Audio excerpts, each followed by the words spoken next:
ምስ ሬድዮ ረናይኹም ዘለኹም ዝኸበርኩም ሰማዕትና እዚ ሶሙናዊ ፍጻሜታት እዩ። ኣብ ናይ ሰንበት ፍጻሜታት ጠንቂ ስደት ኤርትራውያን መንስያት ዝኾነ ናይ ጊዜ ገደብ ዘይብሉ ሃገራዊ ኣገልግሎት ካብ ላዕለዋይ ደረጃ ትምህርቲ ዝጅምር ክብል ሂማን ራይትስ ዎች ከሲሱ።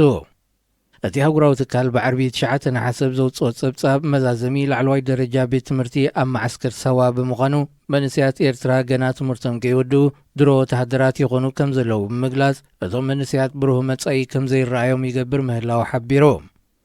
መንስያት ካልኦት ሃገራት ዓለም ንዕረፍቲ ኣብ ዝኸድሉ ብዚ ወቕቲ ብኣሽሓት ዝቝጸሩ ኤርትራውያን ተምሃሮ በንጻሩ ናብዚ ሕሱማት ተሓዛ ዘለዎ ማዓስከር ክወርዱ ምዃኖም ዝገለጸ እቲ ጸብጻብ መንግስቲ ኤርትራ ነዚ ክገብር ዝኾነ ምኽኒት ከም ዘይብሉ ይሕበር። ሂማን ራይትስ ዎች ብተወሳኺ መንግስቲ ኤርትራ እቲ ከም መሳመሲ ክጥቀመሉ ዝጸንሐ ደባዊ ኩናት ተወዲኡ ስለ ዝኾነ መንስያት ተምሃሮ ብሩህ መጻኢኦም ዘማዕድውሉ ኩነታት ክፈጥር ሓላፍነት ከም ዘለዎ ዘኻኺሩ። እቲ ካብ ተምሃሮ ማዓስከር ሳዋ ነበር ዝተኣከበ ሓበሬታ ዝበሎ ከም ዘመልክቶ መምሃራን ንርእሶም በስገዳት ዝመጹን ኣባላት ሃገራዊ ኣገልግሎት ስለ ዝኾኑን መንስያት ትምህርቶም ብግቡእ ዋላ እንተተኸታተሉ ዘምጽኦ ለውጢ ከም ዘየለ ብዓውታ ከም ዘዛረቡ ይገልጽ። ከም ዝፍለጥ ኣብ ውሽጥን ወፃእን ዝርከቡ ሓያሎ ኤርትራውያን ነዚ ኣብ ማዓስከር ሳዋ ዝካየድ መዛዘሚ ላዕለዋይ ደረጃ ትምህርቲ ብዝተፈላለየ መገዲ ክቃወምዎ ይረኣዩ እዮም። ሂማን ራይትስ ዎች ኣብ መወዳእታ ሕብረት ኤውሮጳን ካልኦት ንመንግስቲ ኤርትራ ሓገዝ ዝገብሩ ኣካላትን እቲ መንግስቲ ኣብ ልዕሊ ህዝቡ ዘውርዶ ዘሎ ግፍዒ ደው ከብል መንስያት ተምሃሮ ኸኣ መጻኢኦም ባዕሎም ክውንኑ ከፍቅድ ጸቕጢ ክገብሩ ጸዊዑ።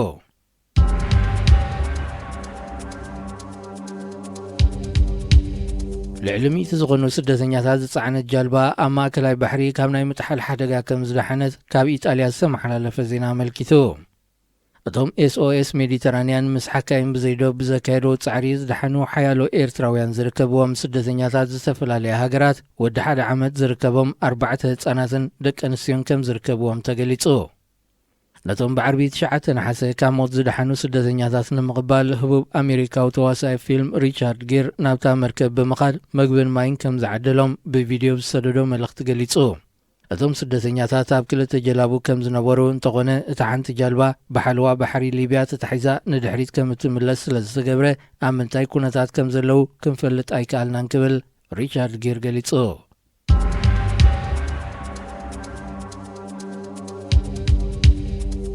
ኢትዮጵያ ኣብ ዝመጽእ ዓመት ሃገራዊ ምርጫ ኣብ ዝተመደበሉ ግዜ ከም እተካይድ ኣብ ስልጣን ዘሎ ሰልፊ ይወደግ ገሊጹ። እቲ ሰልፊ ናይ 2 መዓልታት ኣኼባ ድሕሪ ምክያድ ብዓርቢ 9 ናሓሰብ ዘውፅኦ መግለጺ ሃገራዊ ምርጫታ ሃገር ብንጹር ዕለት እኳ እንተዘይተጠቕሰ በንጻርቲ ክናዋሒ ዝብል ጥርጣረታት ሓያሎ ወገናት ኣብ ግዜኡ ክካየድ ኢሉ። ዓሌት ብዘንቀሎ ግጭት ካብ ቤት ንብረቱ ናይ ዝተመዛበለ ቁፅሪ ህዝቢ ልዕሊ 2 ሚልዮን በፂሒሉ ብዘሎ እዋን እቲ ዓሌታዊ ግጭት ንሃገራዊ ምርጫ ክዕንቅፎይ ዝብል ስክፍታ ብሓያሎ ወገናት ክቐርብ ጸኒሑ እዩ። ንኣቃውማ ውድባትን ኩነታት ሃገራዊ ምርጫን ብዝምልከት ናብ ወከልቲ ባይቶ ኢትዮጵያ ንዘቕረበ እማመ 33 ውድባት ተቃውሞን ከም ዘስማዓት ዝከር እዩ። እቲ ናይ ልፍንቲ ሰልፊ ኣኼቡ ኣብ መንጎ ውድባቱ ዝተረኣየ ፍልሊ ንምጽባብ ብሓባር ምስራሕ ዳ እምበር ሓድሕድ ምውቕቓስ ደው ክብል ከም ዘለዎ ኣብ ስምምዕ እኳ እንተበጽሐ ኣብ ክንዲ ልፍንቲ ሓደ ሰልፊ ንምዃን ዝቐረበ መጽናዕቲ ግን ገና ብዙሕ ስራሕ ከም ዝሰርፎ ኣፍሊጡ። ምስ ሬድዮ ረናይኹም ዘለኹም ዝኸበርኩም ሰማዕትና እዚ ሰሙናዊ ፍጻሜታት እዩ። ኣብ ናይ ሶኒ ፍጻሜታት ሓይላየር ኤርትራ ካብ 2012 ክሳብ እዚ ናይ 5 ናሓሰ ዘጋጠመ ሓደጋ ሄሊኮፕተር 2 ደቂ ኣንስትዮ ዝርከብዎም ብውሕዱ 12 ብረርቲ ብሰንኪ ሞትን ስደትን ከም ዝኸሰሮም ምስቲ ትካል ቅርበት ዘለዎም ወገናት ንሬድዮ ኤረና ገሊጾም። ኣብዚ ሒደት ዓመታት ጥራይ ናይ ነዊሕ ዓመታት ተመክሮ ዘለዎም ሓንቲ ጓል ኣንስተይቲ ትርከቦም 6 ብረርቲ ብሰንኪ ሓደጋ ህይወቶም ሲኢኖም። ንሳቶም ኣብ 2013 ካፕቴን ተስፋይን ካፕቴን ሃብተ ስላሴን ኣብ 2017 ካፕቴን ዮናስን ስማ ዘይረኸብናዮ ሓንቲ ጓል ኣንስተይቲ ብረሪትን ኣብዚ ዝሓለፈ ሰሙን ናይ 2019 ድማ ካፕቴን ንጉሰን ምክትል ተለንተ ሙሴን ዝተባሉ ምኩራት ኣብረርቲ ዝነበሩ እዮም። ጠንቂ ሞት ዞም ምኩራት ኣብረርቲ ብቕዓተን ዘይተረጋገጸ ኣብ ውሽጢ ዓዲ ዝገጣጠማ መለማመዲ ነፈርትን እኹል ጽገናን ናይ ኣቑሑ መቀያየር ዘይብለን ዝኣረጋ ነፈርትን ምዃኑን እዩ ዝጥቀስ። ብዘይካዚ ኣብዚ 7 ዓመታት ናብ ኢትዮጵያ፣ ስዑድ ዓረብ፣ ኢጣልያን ካልኦት ሃገራትን ዝተሰዱ ብውሕዱ 8 ኣብረርቲ ከም ዘለው እቶም ነዚ ሓበሬታ ዝለኣኹ ወገናት ኣረድዮም። بمسرة حبريتا اتم ابزي حصير عامتات ناب سدس زمرحو عبررتي اب 2013 كابتن يوناس كابتن مكونن كابتن راوه ناب سعود عرب اب 2016 مكتل تلنته مبرهت تسفى مريمن مكتل تلنته افورق فساين ناب اثيوبيا ابتي عامتتي ميجر يوناس هينوكن كابتن اسمرو مامانيلن ناب ايطاليا يركبوم بزيكا زون ناب السودان ابو دابي ايطاليان جرمنن نحكمنان توسخ سلطناتاتن زتلاكو حيالو تكنيشانات حيلاير ببزخدو عقبان محتات كم ترفو صبصبات يملكتو ابلع لزي كابتن هابتوم استباله ابرار نفاريتون كاب 2013 حيزو اب ايرترا ابيت ماسرتي كم زلو يفلت بزيكا زي اب 2013 حدا ابال بيت صحفات بريزيدنت كفلي ستاتستكس ارونن هابتومن بستبالو كل تابرتن تمرح نفاريت جويو اب سعودي عقبا كم زحتته ايرسعن بغزي فوصايتاتن حيال دليتن سمعيتن زيغاتات دحرنا صنت زقومي حيل اير ايرترا كما بكل صلاتات ايرترا زرق زلو كبيد مغاسباو مسلات مخنيات زيبلو ماسرت زيغاتاتن كالنا يرعد تغباراتن كاب غيزي ناب غيزي انا تداخميو كمص صنيحو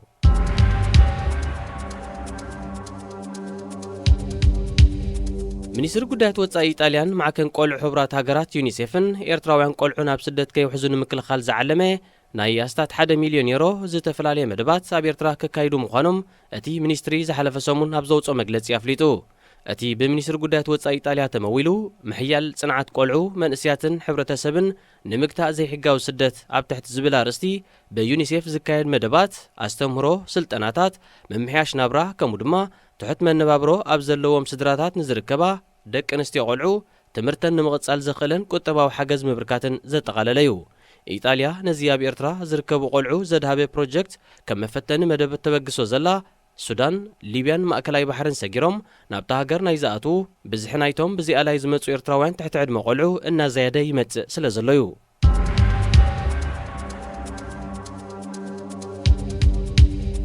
رواندا ኣብ መዳጎን ማዓስከራት ሊብያ ዝርከቡ ኣማይ ስደተኛታት ሃገራት ኣፍሪቃ ክትቅበል ከም እትኽእል ኣፍሊጣ መግለጺ መንግስቲ ሩዋንዳ ከም ዘመልክቶ እቲ ሃገር ካብ ሊብያ ብግዚያውነት ናብ ኒጀር ዝገዓዙ ስደተኛታትን ንምቕባል ተዳልያላ ሩዋንዳ ካብ ሊብያን ኒጀርን ኣማይ ስደተኛታት ንምቕባል ደለውቲ ከም ዘላ ትገልጽ ዘላ ከም ኣካል ናይቲ ኣብ 2017 ዝኣተወቶ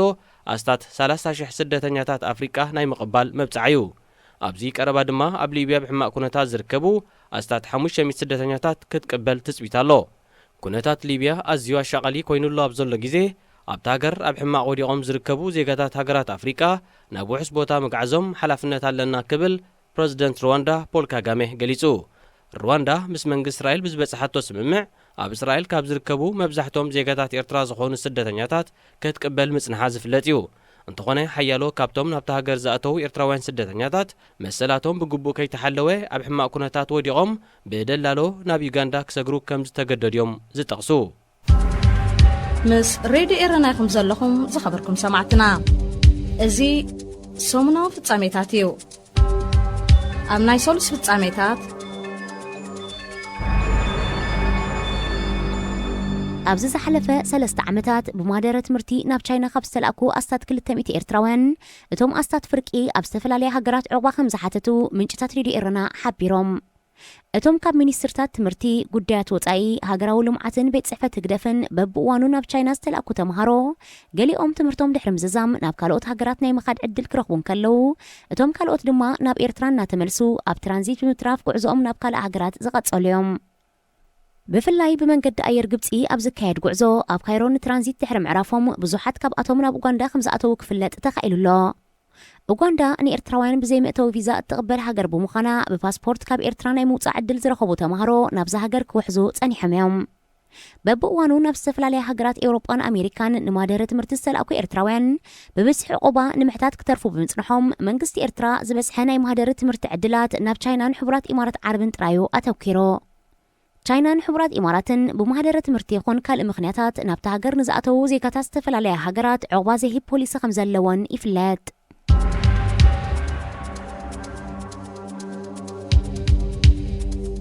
سعود عربن حبرات إماراتن نسودان 4.8 مليون كنتال زقمت سرناي بملكة رديئت كم زلقسا عرب نيوس حبيرو اتحموش 140 شحتون ناي اخل رديئت نسودان ناي 3 توارح ناي مقب مشارف كشفنا لا 5 خقل تقليتو እቲ ረድኤት ኣካል ክልቲአን ሃገራት ዓረብ ንሱዳን ዝኣተውኦ ናይ 3 ቢልዮን ዶላር ሓገዝዮ ኣብ ዝሓለፈ ሰሙን ሕቡራት ኢማራት ንቁጠባ ሱዳን ንምብርባር ፍርቂ ቢልዮን ዶላር ኣብ ካዝና ሃገራዊ ባንክ ሱዳን ምቕማጣ ይዝከር سعود عربن حبرات إماراتن لقيسون أزلوا أنا أخل رديت نتهجر جزياو مرجع عداجا هلخت نجارات كم تسأل زق الكوان تخونه إذن كل التهجرات بقول باب رديتن كنت أبغى ودقفن أبوليتيكا السودان إذن كحوسا حيال وجنات تهجر شغلتهم إيجالتو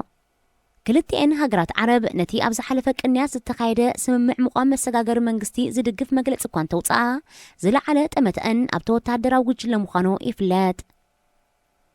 سودان نخلتين هجرات بمدقاف نابيمن سراويتو كنت لأخذ مسكت أرن تركنز تنحى تبغ زمدنا كالشغلان تنحيو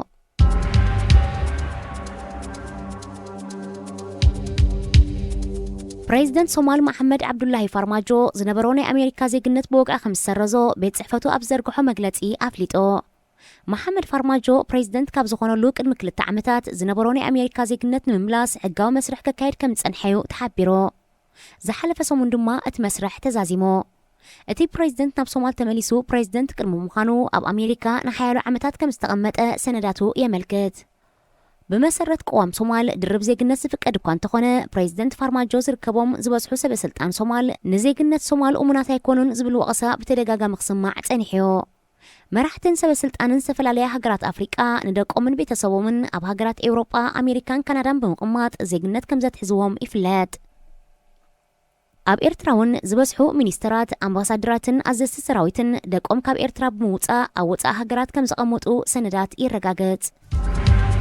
ምስ ሬድዮ ኤረና ይኹም ዘለኹም ዝኸበርኩም ሰማዕትና እዚ ሰሙናዊ ፍጻሜታት እዩ ኣብ ናይ ረቡዕ ፍጻሜታት ኣብ ኤርትራ ዞባ ማእከል ኣብ ዝሓለፈ ወርሓት ሰነን ሓምለን ጥራይ 588 ሓደጋታት ተሽከርከርቲ ከም ዘጋጠመ ንጸብጻብ ፖሊስ ትራፊክ ምጥቃስ ኣገልግሎት ዜና ኤርትራ ሓቢሩ እዚ ማለት ኣብ ኣስመራን ከባቢኣን መዓልታዊ ካብ 8 ክሳብ 10 ሓደጋታት የጋጥማሎ በቲ ኣብ ዘንሱሳ መዓልታት ዘጋጠመ ሓደጋ 9 ሰባት ክሞቱ ከለው ኣስታት 137 ካ ኣካላዊ ጉድኣት ከም ዝበጽሖም እቲ ጸብጻብ ይጠቅስ ኣብ ልዕሊ እዚ ተሓደጋ 6 ሚልዮን ናቕፋ ዝግመት ናይ ንብረት ክሳራታት ኣስዒቡ ኤርትራ ጻዕቀ ህዝቢ ይኹን ተሽከርከርቲ ዘይብላ ክነሳ በዘጋጥም ብዙሕ ሓደጋታት ግና ምስ ቀዳሞት እያ ትስራዕ እቲ ኣውራ ጠንቂ ናይዚ ድማ መስተሰቲኻ መኪና ምዝዋር ሕግታት ትራፊክ ዘይምኽባር መኪና ንምምራሕ ፍቓድ ዘይብሎም ሰባት ብዝውርወን መካይን እርጋን መካይንን ጽርግያታትን ምዃኑ ጸብጻባት ትራፊክ ተሃገር የመልክት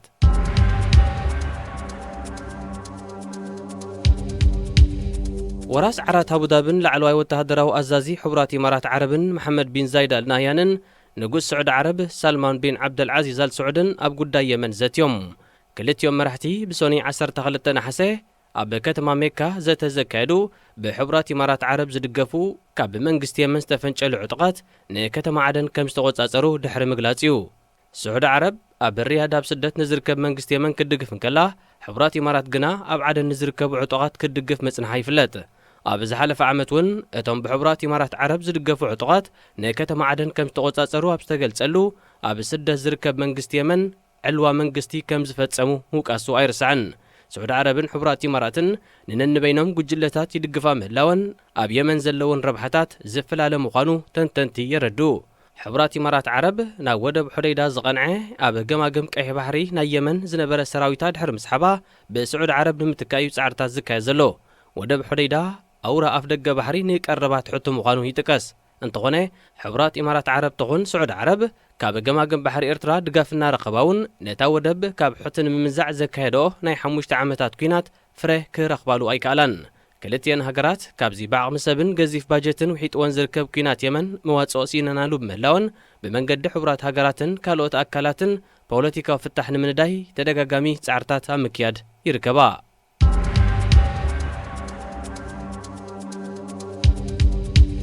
بريزيدنت إكواتوريال غيني تيودور أوبيانغ باساغو نغويما ناب سلطان زمصلو مبل 4 عمت صنبيلو اب زوان زي كاب زلو مرحتي هاغرات افريقا زنوها عمتات اب سلطان زركب بريزيدنت إكواتوريال غيني اب ورح نحاسه 1979 نكو بعلوا بمقلاي ناب مرحنت مصيو اب زن 4 عمتات اب سلطان صنحلو نوح غيزه بوحدو 10 غيزه فتن علوان قنصلان تخايدلو 77 عمت زعدميو بريزيدنت نغويما مكتلون زلو ወዲ 51 ዓመት በኽሪ ወዱ ቴዎዶሪን ስልጣን ከሰጋግረሉ ኣብ መስርሕ ከም ዘሎ ዝተፈላለዩ ምንጭታት ሃገር ይሕብሩ። ኣብ ምብራቕ ኣፍሪቃ ትርከብ ንእሽቶ ሃገር ኢኳቶሪያል ጊኒ ካብ 1990 ኣትሒዛ ነዳዲ ካብ ዘፍርያ ሃገራት ክትከውን እኳ እንተበቕዐት ሓንቲ ካብ ድኻታት ሃገራት ዓለም ካብ ምዃን ግና ኣይድሓነትን። ንፕረዚደንት ኢኳቶሪያል ጊኒ ስዒቦም ፕረዚደንታት ካሜሮን፣ ጊኒ ቢሳው፣ ዩጋንዳ፣ ቻድን ኤርትራን ብቕደም ተኸተል ንልዕሊ 25 ዓመታት ኣብ ስልጣን ዝርከቡ መራሕቲ ናይዛ ብድሕረት ስደት ድኽነትን ምልክን እትልልህ ኣህጉር ኣፍሪቃ እዮም። ምስ ሬድዮ ኤረና ኢኹም ዘለኹም ዝኸበርኩም ሰማዕትና እዚ ሰሙናዊ ፍጻሜታት እዩ። ኣብ ናይ ሓሙስ ፍጻሜታት ፈረንሳዊት ክለብ ኮፊዲስ ኤርትራዊ ተቐዳዳማይ ብሽክለታ ናትናኤል ብርሃነ ኣብ ዙር ፈረንሳ ብዘራዮ ብቕዓት ንተወሳኺ 2 ናይ ቅድድም ወቕቲ ምስኣ ንኽጸንሕ ውዕላ እናወሓትሎ። ጋዜጣ ሌኪብ ኣብ ዘቕረበቶ ሓበሬታ ኣካይዲ ስራሕታ ክለብ ሴድሪክ ቫሰር ብብቕዓት ኤርትራዊ ተቐዳዳማይ ዕጉም ምዃኑ ጠቒሳ። ናትናኤል ብርሃነ ቅድሚ ወርሒ ኣብ ዝተኻየደ ቅድድም ብሽክለታ ዙር ፈረንሳ ኣብ 10 መድረኽ ብዘራዮ ብቕዓት ጻዕረኛ ተቐዳዳማይ ወይ ኮምባቲቭ ራይደር ተባሂሉ ናብ ፖድየም ከም ዝደየበ ይፍለጥ። ቻምፒዮን ኤርትራ ዝኾነ ናትናኤል ብርሃነን ዳንኤል ተኽለ ሃይማኖትን ድሒራ ናብ ዳይሜንሽን ዳታ ምስ ዝተቐየረት ደቡብ ኣፍሪቃዊት ክለብ ኤምቲኤን ኮቤካ ተጸንቢሮም ኣብ ናይ 2016 ቅድድም ብሽክለታ ዙር ፈረንሳ ምስታፎም ኣይርስዕን። ናትናኤል ብርሃነ ብዘይካዚ ኣብ 2017 ኣብ ጂሮ ኢታልያ እውን ተሳቲፉ እዩ። ኣብ ከም በዓል ቮልታ ስፓኛን ካልኦት እውን ዝተሳተፈ ናትናኤል ብርሃነ ሓደ ካብቶም ብደረጃ ኤርትራን ኣህጉርን ጎሊሖም ዝረኣዩ ተቐዳድምቲ እዩ። ኣቐዲሙ ኣብ 2013 ኣባል ፈረንሳዊት ክለብ ኢሮፕ ካር ዝነበረ ናትናኤል ብርሃነ ኣብ ጋቦን ኣብ ዝካየድ ኣብ ኣፍሪቃ ብዕቤት ቀዳማይ ደረጃ ዝስራዕ ቅድድም ኣሚሳ ቦንጎ ምዕዋት ይዝከር።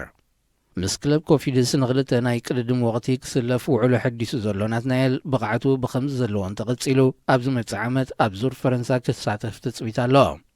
ኤርትራውያን ናብ ዙር ፈረንሳ ዝሳተፉ ናይ መጀመርያ ጸለምቲ ኣፍሪቃውያን ተቐዳደምቲ ርእሲ ምዃኖም ናትናኤል ብርሃነ ኣብዚ ዙር ብብዝሒ ብምስታፉ ብደረጃ ጸሊም ኣፍሪቃ ቀዳማይ ተሰሪዑ ይርከብ። ዙር ፈረንሳ ኣብ ቅድድም ብሽክለታ ብዕቤቱ ብደረጃ ዓለም ኣብ ቀዳማይ ዝስራዕ።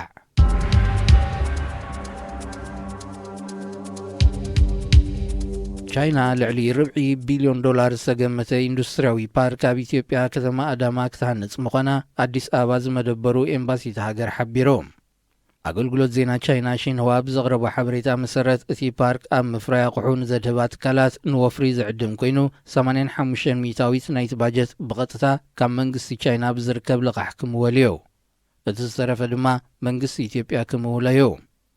እቲ 100 ሄክታር ስፍሓት መሬት ዝድኮን ኢንዱስትርያዊ ፓርክ ንልዕሊ 25,000 ዜጋታት ኢትዮጵያ ናይ ስራሕ ዕድል ክፈጥር ትጽቢት ይግበረሉ። በናስ ፓርክ ኣብ መወዳእታ ዋርሕ ናይ ዝዓመት ጀሚሩ ኣብ 2025 ክዛዘም መደብ ተታሒዙሉ ኣሎ። ኣቐዲሙ እታ ከተማ መንግስቲ ቻይና ዝመወሎ $146 ሚልዮን ልቓሕ ኢንዱስትርያዊ ፓርክ ተሃኒጹ ኣብ ጥቅምቲ 2018 ከም ዝተመረቐ ይዝከር። ኢትዮጵያ ብህንፃ መጓዓዝያን ንግድን ዘተኮረ ሓያል ወፍርታት ተካይዱ እኳ እንተላ ዝበዝሐ መዋላታት ካብ መንግስቲ ቻይና ብዝርከብ ዘሎ $ቢልዮናት ልቓሕ ይካየድ ብምህላው ነታ ሃገር ግዳይ ቁጠባዊ ጸቕጥን ጽግዕተኛ ቻይናን ከይገብራ ተንተንቲ ቁጠባት ሃገር የጠንቅቑ።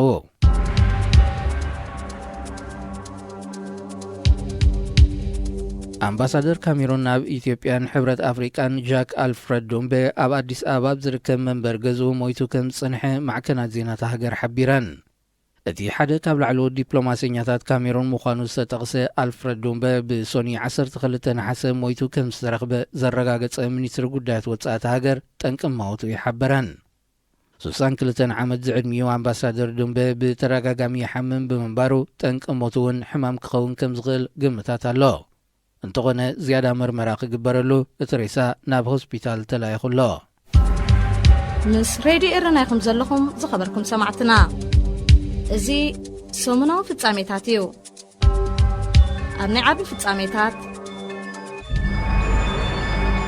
ካብ ባሕሪ ድሒኖም ንክልተ ሰሙን ኣብ መርከብ ጸንሑ 31 ቆልዑ ዘለዎም 120 ስደተኛታት 6 ሃገራት ኤውሮጳ ክቕበሎም ከም ዝተሰማምዓ ቀዳማይ ሚኒስተር ኢጣልያ ጁሴፔ ኮንተ ኣፍሊጡ። እቶም መብዛሕቶም ኤርትራውያን ዝርከቦም ስደተኛታት ቅድሚ 2 ሰሙን ኦፕን ኣርምስ ብዝተባለት መርከብ ትካል ግብረ ሰናይ ካብ ማእከላይ ባሕሪ ክድሕኑ እኳ እንተኽኣሉ ተቐበሎም ሃገር ምስኣኖም ካብታ መርከብ ክወርድ ይኹን ናብ ገማግም ባሕሪ ሃገራት ኤውሮጳ ክጽግዑ ኣይከኣሉን።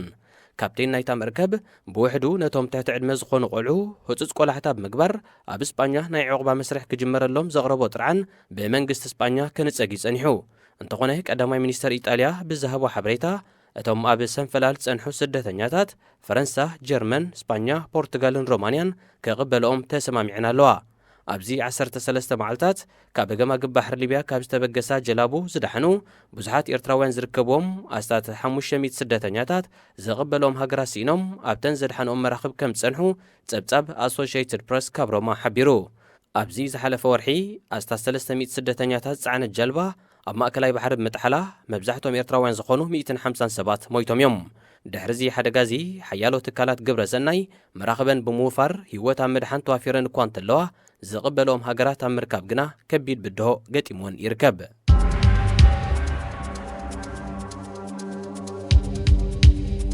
ኣብ ኢትዮጵያ ኣብ ሓደ ወርሒ ኣስታት 8,000 ናይ ገዛ ሰራሕተኛታት ናብ ስዑድ ዓረብ ንምልኣኽ ምድላዋት ከም ዝተጻፈፈ ሳውዲ ጋዜጣ ሓቢራ። ጋዜጣ አልመዲና ቦገና ንቆንስል ኢትዮጵያ ኣብ ስዑድ ዓረብ ብምጥቃስ ኣብ ዘቕረበቶ ጸብጻብ ኣብ ኢትዮጵያ ናይ ገዛ ሰራሕተኛታት ንምቕጻር ዝተዳለዋ ብውሕዱ 150 ወኪላት ኣለዋ። ብመሰረት ሓበሬታ ብመንገዲ ዘን ወኪላት ኣብ ሓደ ወርሒ ክሳብ 8,000 ሰራሕተኛታት ናብ ስዑድ ንምልኣኽ ብሚኒስትሪ ዕዮ ስዑዲ ዝተማእከለ ብኤሌክትሮኒክስ ዝተሰነ ናይ ሰነድ ምድላው መስርሕ ክካየድ እዩ። እተን ኢትዮጵያውያን ቀድሚ ናብ ስራሕ ምውፋርን ንባህሊ ስርዓትን ሕግን ስዑድ ዓረብ ዝምልከት ናይ ሓደ ወርሒ ስልጠና ክወሃበን ምዃኑ ይግለጽ። ንሓንቲ ካብ ኢትዮጵያ ትለኣኽ ናይ ገዛ ሰራሕተኛ ካብ 7 ክሳብ 8,000 ሪያል ስዑድ ዓረብ ወይ ድማ ኣስታት $2,000 ወጻኢ ከም ዘድሊ ዝተቐሰት ጸብጻብ ወርሓዊ ደሞዝ ኣስታት 1,000 ሪያል ወይ ድማ ኣስታት $260 ከም ዝበጽሕ ኣፍሊጡ። ኣብ ስዑድ ዓረብ ኣብ ናይ ገዛ ስራሕ ዝተዋፈራ ኣስታት 2.4 ሚልዮን ወጻእተኛታት ከም ዘለዋ ጸብጻባት ሃገር የመልክት።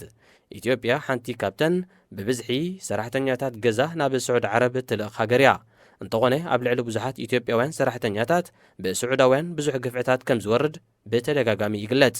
ስዑድ ዓረብ ኣብዚ 2 ዓመታት ልዕሊ 250,000 ኢትዮጵያውያን ብገፍዒ ናብ ዓዶም ከም ሰጎገት ጸብጻብ ሂዩማን ራይትስ ዎች ይወቀስ።